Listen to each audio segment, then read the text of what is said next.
I don't know. Hey everyone, how's it going? You might notice that the post show is public today. Whoops, that's my fault.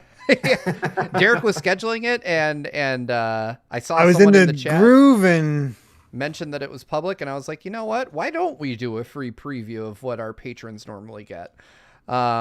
just because they don't have a ton of time because we went so long with the show itself. Yeah, right. It was a long show today. If you're here and you normally are not, welcome. You can find out more about how to watch the post show regularly over at patreon.com/gvgaming. If you join at our live audience tier, you usually get to enjoy a little bit extra after TNT is over. And check out the post show. So on the post show, we really just talk about whatever the hell we want. Doesn't have to be gaming related. Doesn't have to be related to much of anything. Sometimes we just watch shit posts. Yeah. And post shows often get a little spicy in ways that the main show does not. So that's always a lot of fun. Mohammed Abukar, yes, we do look at memes on the post show. We talk about just weird shit. There's a reason we don't monetize the post show, and that's because it gets weird in here. Yeah.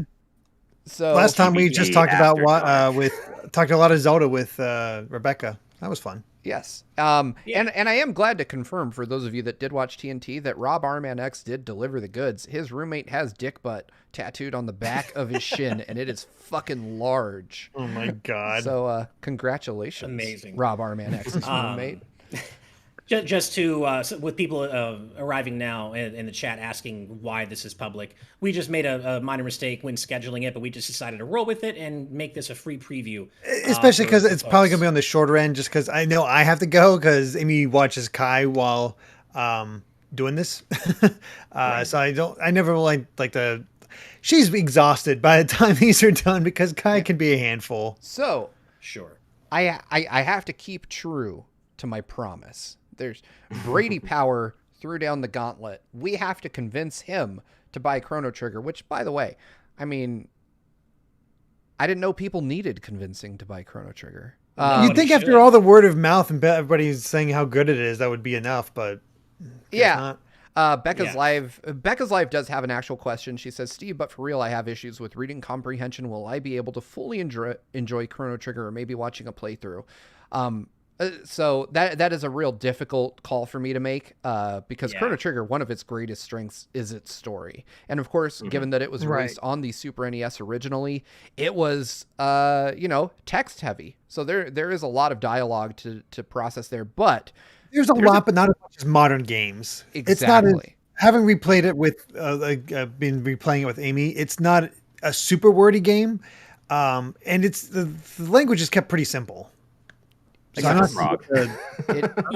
mean, it's such a subjective call to make, right? I mean, it's we don't want to assume anything either way. I don't know the degree to which you struggle with reading comprehension, so that's a really hard subjective call to make. But I do think it would maybe at least be worth giving it a shot because Chrono Trigger really is that fucking fantastic. It's my favorite game of all time. You may as well try. Yeah, give it a shot. You may as well try it and just see if your reading comprehension kind of kicks in that particular case, and if it doesn't, it doesn't. But at least you try and just kind of see if it might be for you. So real quick, there's other things to enjoy outside of just the story too, though. Chrono Trigger is gorgeous. It has some of the best pixel art on the SNES. It's got really great mechanics. The battles are fun as hell. There's combination attacks. There's no grinding, no overworld random battles. Right. Exactly. No random very tight, like in the experience. Yeah. And the art is mind-blowingly good. If you play the more modern versions like Steam or the PS1, the DS, that's what I started with, and I still enjoyed it. Is awful. And that's a good point there. It's such a bad version, and you still liked it. Yeah. Just for the load time, really. And, of course, this is also the game that put Yasunori Mitsuda on the map. It's got one of the greatest soundtracks of all time, and I'm not even talking about it in video games. I mean, not just in video games, just everything. Ever, period. It's just one of the most incredible soundtracks ever. It's the complete package. It really is one of those rare games that is the full package. And I was just talked to a friend of mine actually about this because he never played Chrono Trigger. So I was literally just talked to him before coming onto the show and telling him why he needs to play Chrono Trigger. And he was selling me on Golden Sun because I never played Golden Sun before. But when I was telling you about like Chrono Trigger, I was saying like, yeah, it is the best soundtrack you will ever hear in anything, not just video games, but in anything. But also too, like if you're just hearing the soundtrack by itself and you haven't played the game, it might not hit you as hard. But like when you have the context with the game and the visuals, and when you first land, say like in 600 AD, and all of a sudden that music kicks in for 600 AD, like in the world map, it just, oh my god, it's like now I really feel like I'm in a totally different world. And that's when, yeah, like it's moments like that, like where it really swells in you. The big contribution for Chrono Trigger on PS1 was the animated cutscenes, which are fantastic. That was like shows some real effort because they're well done. First time that they was were the in there. Yeah. one good thing that the PS1 version added to Chrono Trigger as its own release, I think. If you are thinking of playing it, absolutely. Like my recommendation would be to play either the DS or Steam versions. The Steam version sucked at first, but they've since patched it like 5 times, and now it's up there with the DS version as the definitive version, in my opinion. But the Super Nintendo version is also still fantastic, and you can't go wrong with that either. But even though I know you liked it as well, Derek, on PS1, don't let that be your first experience with this game. No. If you have a chance, either Steam or DS is definitely the way to go. Although, funny enough, going through I'm looking through the manual, found this ad at the back. Oh wow! Wow! Oh, that is painful. Amazing. Man, that was a thing. Oh my gosh! See the movie, own the book. Oh god. I will say I do generally prefer the SNES version of Chrono Trigger over all other versions, purely because of the way that Frog speaks in the SNES version. That's a totally fair point. It just makes all the difference to me, because like I guess just because I grew up on that version too, but like also, you know, it just makes sense. Like that's just like where Frog comes from. He comes from medieval times, whatever. He's gonna say thy and thou and all this shit. So like that. So that's always. Yeah. It's a little anachronistic, or Frog is the only one speaking that high-minded tone, and it does work. It does work. It's much better than in Final Fantasy V with Ferris and giving her pirate speak the entire time. Yeah, I think the ideal would be, you know, because the Super Nintendo is a Ted Woolsey translation, which is very charming in its own way, but the DS and Steam versions have a retranslated script that's more faithful to the original Japanese release. So but I do think that the ideal combination, if we could get it, would be that Japanese, you know, that more faithful script, but the SNES script, like maintaining. Well, no, like the Japanese translation, like of the used in DS and Steam, but maintaining Frog's, you know, Old English. Brady Power. Chrono Trigger is not grindy at all. No, you don't have the anti-grind RPG. It's the anti-grind. If you only fight the enemies that are ahead of you, and even then you can skip some. You never have to stick. This was like one of the. Yeah, you can see the enemies on the map, which for its time was revolutionary. You could pick and choose your battles quite literally in Chrono Trigger. And most anyway, There's some battles you have to fight, but yeah. Yeah, I absolutely love it. I have. It is one of the few games, and I say this not just as a fan, but as a critic, somebody who criticizes games to make money. I have almost zero criticisms for Chrono Trigger.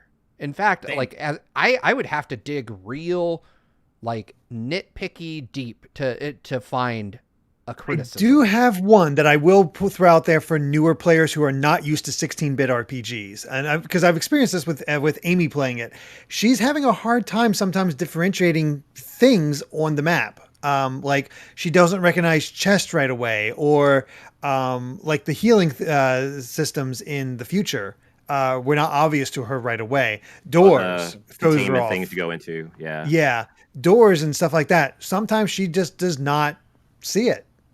And we did it. Interesting. Brady Power has just announced he's going to buy Chrono Trigger. Oh, nice. Hell yeah. 1 copy sold. Square Enix, you can just Venmo us. It's fine. Right.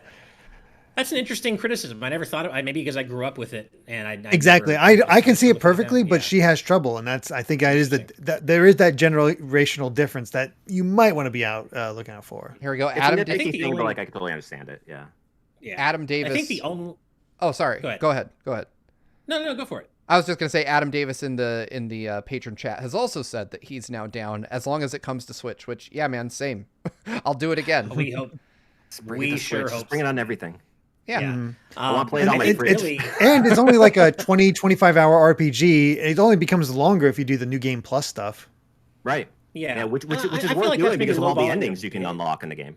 Right. Yeah. No. And actually, it was the first game to introduce New Game Plus. Chrono Trigger invented New Game Plus, and Did it really? Yeah, it's a pretty bite size. Like I feel like it's you could probably closer to 30, 35 hours if you try to do all the side quests, but it's certainly not a long game for sure. And honestly, if I were to dig deep, if I had any criticism, really the only thing I can think of off the top of my head is that Chrono, the main character, is a mostly silent protagonist. That's just not a style I like in any game. I'm just not really into silent protags, but the game handles that very well, in my opinion, to the extent that it's able with silent protagonists. But that's really I do wish Chrono, was not silent. Mostly, he does have a line in one of the endings, but other than that, like, man, this game. And I think my favorite thing about it, and I told you this, David. I know I'm pretty sure over PAX East beers or something.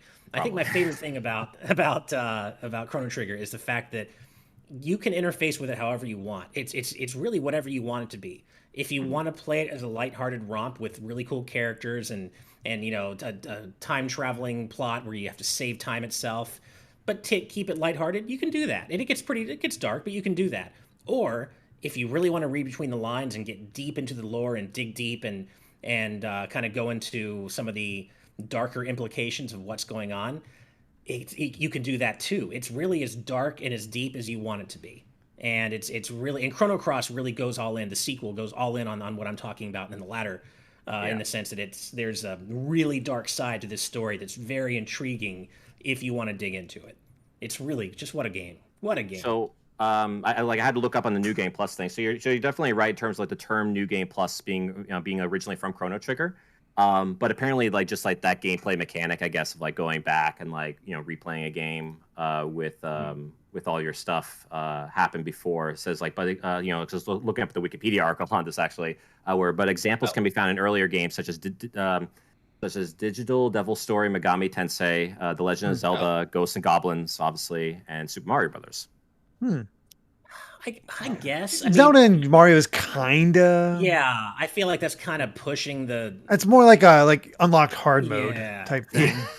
Yeah, I don't really see that as New Game Plus because it's not as though in the second quest in Zelda that you start with all your heart containers and your items and stuff. So I feel like that's maybe pushing the definition a bit. But yeah, if Digital Devil Saga did it, usually Chrono Trigger is popularly. I think Devil Saga came from. Yeah, it's Japanese only, so that's probably why it's not considered as much. Yeah, I could see that. All right, my by the way, I know.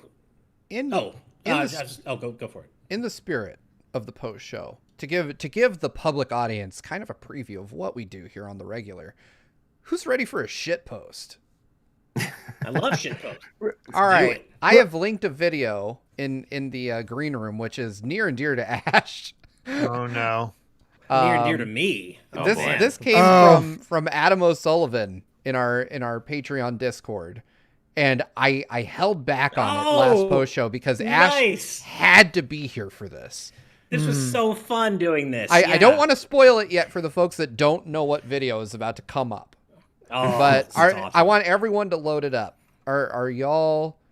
Yep, I got it. I'm putting it on screen right now for our patrons to, for everyone to check. Yeah, for everybody. So give me just a moment here while I get us set up being here. Our public preview of our post show worked out really well for all the public audience in here because this is a fun video. We often, for those of you who don't know, in our post shows we'll often watch cursed videos or just funny weird videos, right? And this certainly qualifies as that. From the deepest, darkest depths of the internet. Exactly. And Soulcaster, to answer your and others' questions in the chat, we just made a small goof when setting up today's post show and decided to roll with it and just offer the public a preview of what the post show is usually like, because that's usually a perk reserved for our patrons at the $5 tier and above. By the way, if you do like this post show, head over to patreon.com/tvgaming and check out what we offer there. But yes, this is usually exclusive to our patrons. So, my good friends, without further ado, this is Ash Paulson reenacts Mega Man X4. Playing voice acting from Ash. 2, 1. Well, in the absence of, since I took all the good ones, I guess I can close this question with the X4 quote you were talking about. I'll give our fans a little. Oh, bit of, you actually looked it up? Yeah. Okay. So here we go. All right. Good times. Iris. Zero. Hang in there, Iris. Zero. Please. Stay away from Reploids. Let's live together in a world where only Reploids exist. Iris, there is no world just for Reploids. It's only a fantasy. Yes, I know, but I wanted to believe it. I wanted to live in a world where only Reploids exist with you. Iris.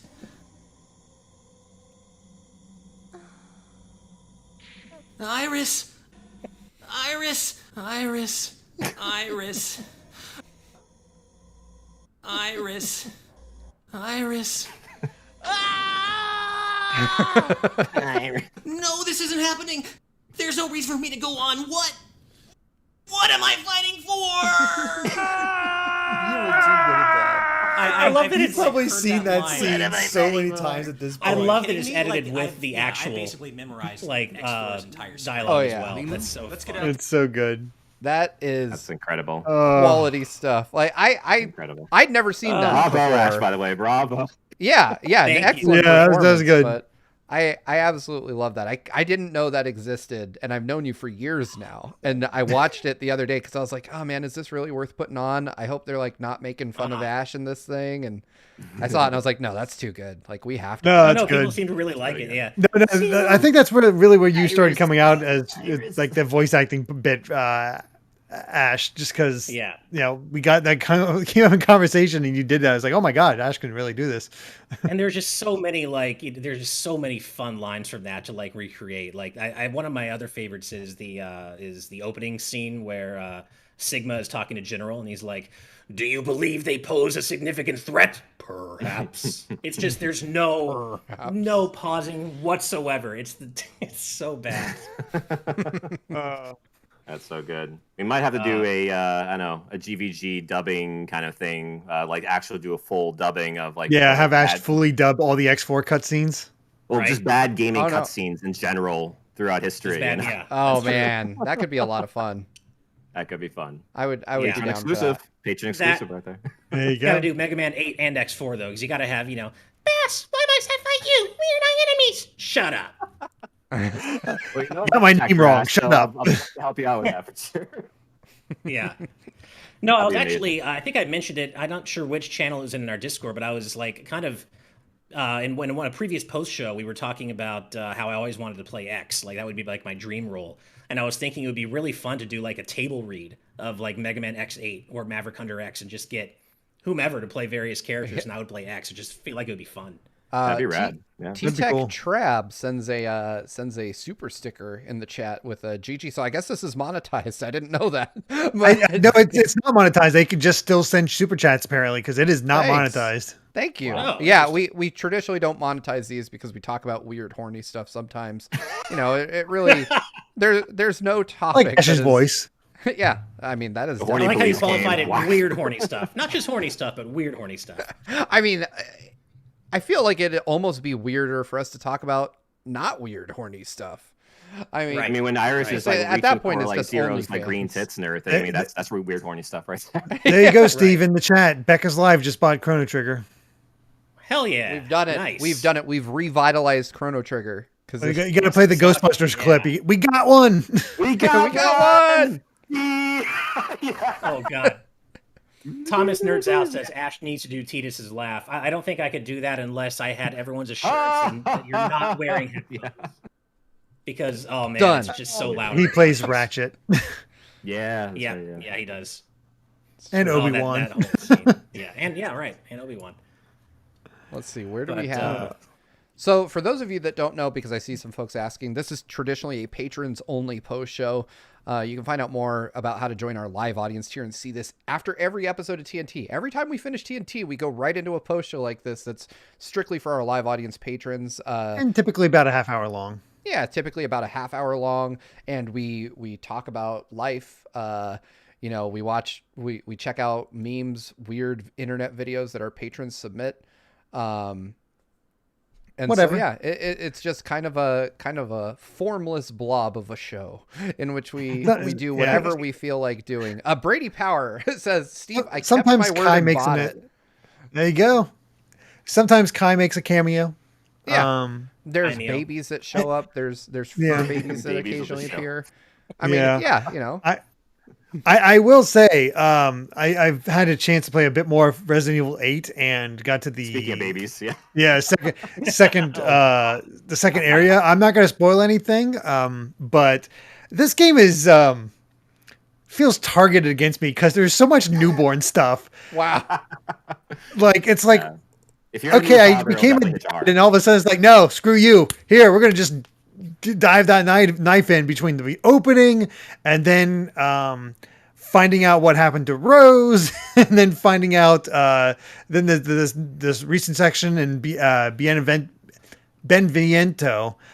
Just like, what the hell am I going through here? Yeah. Why are they doing this to me? Everyone talks about. Yeah. Oh yeah, I can see why. Mm-hmm. That is legit. I'm going through up to this point. It's like, this is not too scary. I get to that part. It's like, what the hell? That's definitely got me something. I'm in the third area now, working through it. Nice. But no spoilers at all. So. I saw the thing though. I happened to, because I'm not going to play RE8 anytime soon, as much as I'd like to. Mm-hmm. I saw the thing that everybody's been talking about, and that cursed, awful fucking thing. Oh my god! Yeah, that's terrifying. Yeah. Have like the sounds coming out, and then you finally encounter it, and you're like, nope, back up. Like it's not hard to dodge or anything, but it will freak you the fuck out though. Yeah, it really will. Oh yeah. I need to play this. I need to sit down and find some time and play this. Interestingly enough, and I wish I could have made a video about this, but our good friends at PlayStation sent me over a code for Season 1 of Destruction AllStars, and I actually wanted to check it out. I enjoyed like the first couple days, but ultimately it was one of those games that you play like a couple times and then you move on. There's other shit to do. But Sony reached out and said, hey, would you like to check out Season 1? I thought, I haven't seen the game in a while. I'll try that. And I redeemed the code. Thank you again, PlayStation, for sending that. No one's playing it though, so I can't I haven't been able to get a match. PS Plus. Yeah, it was really unfortunate for me because I wasn't able to even find a match. And the only multiplayer matching region now is Europe. And the only game modes available are single player game modes. So you can't start a party, because I told him, I was like, hey, could you send me 2? Because my friend Nick, who has appeared in some of our streams, I play games with him every Thursday night, and I thought this would be the ideal setup for a video. Like Thursday night, I'll just record my weekly game night with my best friend, and I'll cobble the footage together into something fun for folks to watch. We couldn't find a match at all. We couldn't play together because all the modes available are single player modes now. I was just like, this is yikes. This is bad. I mean, I saw nobody talk about it at all, on Twitter or otherwise, whatever. No one talked about this game even after launch. That's a shame. It's a shame because I think the PS5 shortage kind of played into that too. Yeah, the PS5 shortage and the fact that there's just I don't know what it is. One, the community was better games to play. There's that too. Yeah. I don't know. It's hard to kind of break in when there's so many other popular online multiplayer experiences out there that are, frankly, they're more robust. There's more things to do than Destruction AllStars, unfortunately. Game Builder Garage apparently just got a new trailer. Do we want to watch? I am intrigued by that. Let's watch. I'm down. I'm interested to talk more about that game. Oh, go ahead. We also have a $5 Canadian super chat from Mohammed Abokar, who says, Steve loves Dragon Ball, right? I think that's a bit of an understatement. Watch the hilarious Dragon Ball Gintama parody. Don't think I've seen that. I heard Gintama's pretty good, though. Recommendation. But thank you so much for the donation, Mohammed. Thank you so much. I don't know where this trailer is. Probably on Nintendo. I looked at their YouTube and it's not there. Oh, well. Yeah, it'll pop up somewhere, I'm sure. Maybe it's on Twitter. Yeah, I checked Twitter too. It wasn't there. So. Oh well. Oh well. We'll talk more about game builder garage at a later date. I think that it's going to be fun. WL asks, has Steve watched, or Steve has watched DBZ Abridged, right? Believe it or not, I haven't. And that's because I don't need the abridged version.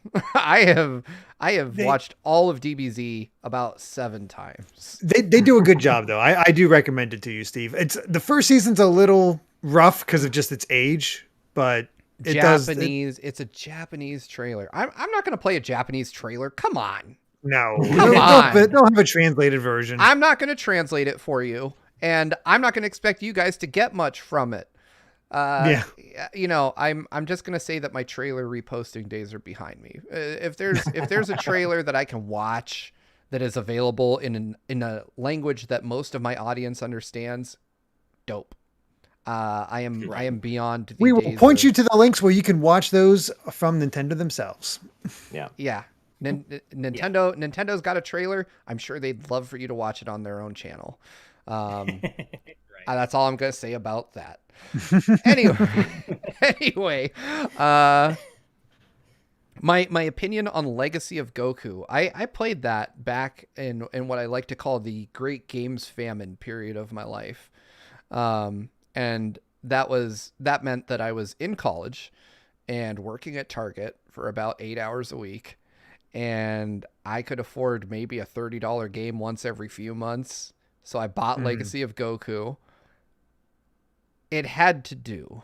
It's not great. It was kind of needed at the time, but yeah, even for you're beating up squirrels in the intro, so you're like, yeah. Yep, even for the GBA era, it was like a middling game at best. And that's all right. I heard the sequels are better. I've not played them myself. Yeah, exactly. It was enough to turn me off from the rest of the series. I'll say that. But the thing is, the Legacy of Goku games, they exist in a period where Dragon Ball games in the West were still enough of a novelty that people would buy it just based on the fact that, holy shit, there's a Dragon Ball game. And I was definitely that guy. I bought that game just because I'm like, Goku on the box, check, got it. And yeah. Like, I remember playing it and thinking like, man, I've made better games than this in RPG Maker. Oh, goodness. That said, I should get going because I'm already running late. Yeah. We hope you guys enjoyed this brief preview of the post show. It gets a lot weirder than this on most episodes. I probably want to better behavior because it's public. Yeah. So, good point. Yeah, if you want to be able to watch these, they happen every night after TNT. So every Monday, Wednesday, Friday, directly after Today's News Tonight. They're not public. They're usually just for our live audience, patrons and above. You can join our live audience for as little as $5 a month over at patreon.com/gvgaming. There's a ton of other tiers. We'd appreciate it if you check those out. If not, we'll see you, God damn it, Friday. For Today's News Tonight at 4 p.m. Pacific, 7 p.m. Eastern. I'm tired, so I'm going to go now. As I like to say at the end of... What year is it? Yeah. As I like to say at the end of every post-show episode, we've got places to be, people to see, and chicken to eat. We will see you Friday. Have a good night, everybody. Cheers, Bye, everybody. Bye.